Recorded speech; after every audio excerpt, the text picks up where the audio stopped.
Alors Carlos, qu'est-ce que t'arrives sans déconner quoi? Tu fais une main à la Suarez en 2010 contre le Ghana sur la ligne à l'arrêt de handballeur là. Et toi tu le fais au début du match, au bout de 3 minutes. Tu fous ton équipe de la merde, il reste à 10. Du coup ils perdent le match, tu joueras pas le prochain. Mais tu vas te faire engueuler, t'es taré Carlos, qu'est-ce qui t'arrive sans déconner? Ah les réflexes, c'est Umtiti qui t'a appelé? C'est chelou quand même. Salut à tous footeuses et footeux de ma famille, c'est Thomas, fin du match entre la Colombie et le Japon, 2-1 pour le Japon. Un but de Osako, un but de Kagawa sur penalty contre un but de Quintero, un coup franc astucieux du Colombien, mais il y avait une faute contestée avant de Falcao, on va revenir là-dessus. Du coup les Japonais qui prennent la tête du groupe H, le dernier groupe de la Coupe du Monde des 32 équipes, en attendant le tant attendu Pologne-Sénégal, et les Colombiens, qui étaient quand même quart de finaliste en 2014, bah ouais, c'était un peu la surprise, et bah se retrouvent marron d'entrée. Il a avec Pologne et le Sénégal à se taper. C'est comme chaud patate, sans déconner. Et eux, la Colombie, en plus, ils avaient battu le Japon 4-1 en 2014. Ils prennent leur revanche, les hommes de coach Vaïd. Pourtant, les deux équipes étaient sexy, c'est clair et net. Le 4-2-3-1 assez intéressant de la Colombie, mais qui joue en contre. Et le 4-2-3-1 un peu plus possession de balle, parce qu'ils ont clairement eu la possession. Certes, en jouant à 10 contre 11, c'était 61-39, mais même sans ça, de toute façon, ils faisaient pas beaucoup de jeux, les amis colombiens. On a vu donc la Colombie avec son quatuor, la Guardado Quintero, l'ancien Rennais qui a remplacé Rames Rodriguez. Rames Rodriguez c'était un peu juste, le meneur de jeu du Bayern de Munich. Du coup il est re-rentré quand même Rames à la 58e minute pour laisser Quintero se reposer, mais ça n'a pas changé grand chose. Falcao Monaco évidemment devant, et Iscardo qui joue à gauche à Brighton. C'est une belle équipe, Sanchez, Lerma, voilà, c'est une belle équipe. C'est une belle équipe, mais qui n'a pas montré grand-chose. Ça m'a vraiment déçu. Et l'équipe du Japon, c'était quand même une équipe mix entre Bundesliga, entre Liga, Inui de Aibar, Osako, donc qui joue à Brême, Kagawa de Dortmund, évidemment, il a été magique, il est complètement énorme. Aragashi de Düsseldorf aussi, c'est vraiment une bonne équipe. Shibasaki de Retafe, AZB de Francfort. Je ne m'attendais pas à une équipe quand même aussi talentueuse. Sakai de l'OM évidemment qui a été énorme, qui aurait pu peut-être bénéficier d'un penalty et qui a fait une bonne frappe, une belle incursion aussi. En tout cas, dès le début du match, pas de roue d'observation. Non, directement, hop. Alors, une belle frappe de Osako qui a été énorme, le numéro 9. Ospina l'arrête sans problème. Ensuite, Kagawa arrive, bim. Et là, hop, il se met en traverse. Je protège tout le monde, je protège le but. Évidemment, il y a main. Sanchez, il fait il y a main, je suis con. Mais c'est un réflexe, apparemment. Comme Umtiti, c'est un réflexe. Ils se sont appelés, ils ont fait un snap ensemble. Ils ont dit, là, tu feras comme ça. En tout cas, tu penalty, double peine, carton rouge, où là, il n'y a pas trop de contestation d'arbitrage. Tu peux pas mettre un jaune sur une main. C'est quand même chaud, quoi. Et du coup, Kagawa transforme, et puis 1-0. Et là, c'est compliqué, parce que du coup, pour compliqué, oui et non, parce que pendant les 3 minutes, la Colombie, c'était pas terrible, ils se sont fait rentrer dedans direct, mais bon, c'est que 3 minutes, tu vas me dire, comme un peu toutes les équipes qui veulent rentrer dedans. Barrios est rentré, et du coup, ça mine de rien rééquilibrer un peu le truc. Même si c'est quand même le Japon qui dominait de taré.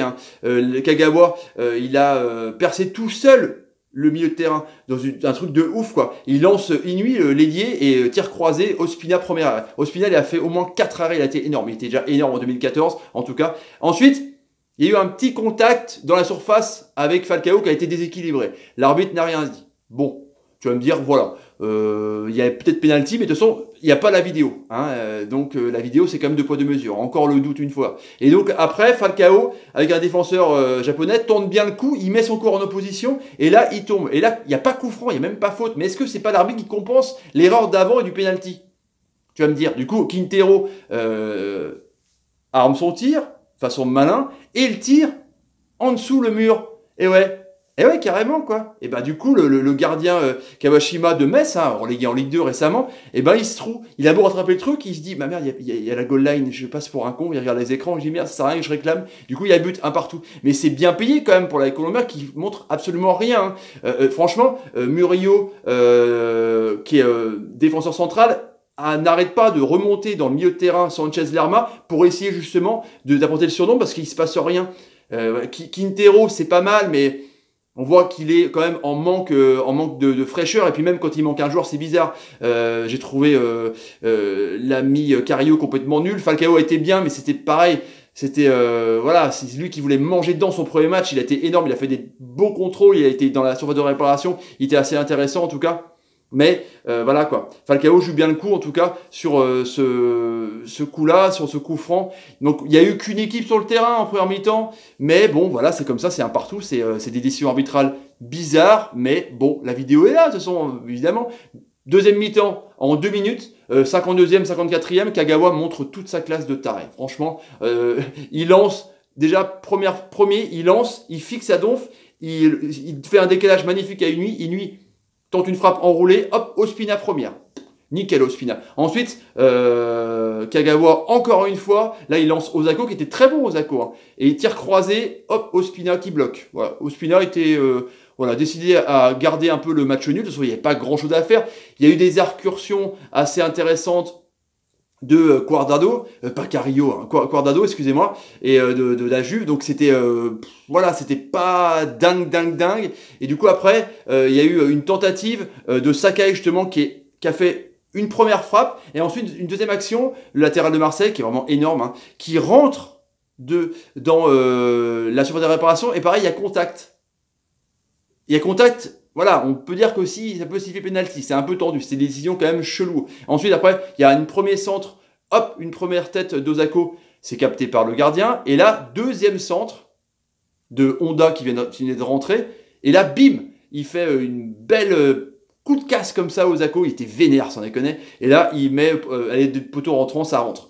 Mais du coup, il fallait se méfier. Osako, il était vraiment dans tous les bons coups. C'est vraiment un attaquant assez intéressant. Et la défense sur ce but-là, elle est catastrophique parce que il lâche le défenseur, le mec il saute pas beaucoup, il fait une tête un peu croisée. Donc la Colombie vraiment m'a déçu énormément. En même temps, est-ce que le fait que Sanchez prenne le rouge direct et le penalty, ça te met quand même dans l'art-là dès le début, on est d'accord, mais je m'attendais quand même à un peu plus de jeu, un peu plus de vitesse. Comme je vous disais, Cuadrado, Iscardo, c'est quand même des bons joueurs de mangeurs de crème, mais ils étaient obligés de compenser du coup l'absent Sanchez, du coup bah, ils étaient obligés de défendre parce que franchement, Inui et Haraguchi, putain ça allait d'une vitesse, sans déconner, c'est assez incroyable. Du coup bah, les Colombiens se retrouvent marrons, ils perdent en plus leur défenseur central. Hein, c'est compliqué parce que voilà, après Colombie-Pologne, Colombie-Sénégal, ça va être chaud, sans déconner, ça va être chaud. En tout cas, ce groupe, encore une fois, est ouvert parce que moi je pensais que la Colombie allait remporter parce qu'ils étaient quart de finaliste il y a 4 ans, c'est quand même une belle équipe. Et du coup, bah voilà, c'est encore une demi-surprise parce que coach Vaïd, il vient d'arriver. Il s'est fait virer donc à la sélection algérienne, il vient d'arriver, il fait du bon boulot, il aime bien la rigueur, il aime bien aussi proposer un poil de jeu, il a des joueurs pour quand même, et du coup bah voilà c'est une belle surprise en tout cas pour ce match les Japonais. Voilà les amis, si vous avez envie de vous abonner à la chaîne, n'hésitez pas, tapez sur ma ganache, partagez la vidéo, c'est le nerf de la guerre sur YouTube, c'est comme ça pour me soutenir, mettez des pouces quand par exemple Kagawa qui a été énorme fait des bonnes passes, il a été énorme, sans déconner, il a été monstrueux, et mettez des commentaires sur ce que vous pensez de cette prestation de merde de la Colombie sur ce match, les amis. Voilà, à plus tard pour d'autres débriefs. Salut, Pologne-Sénégal. Allez, salut. Sanchez, j'en reviens pas, quoi. Une Suarez en début de match.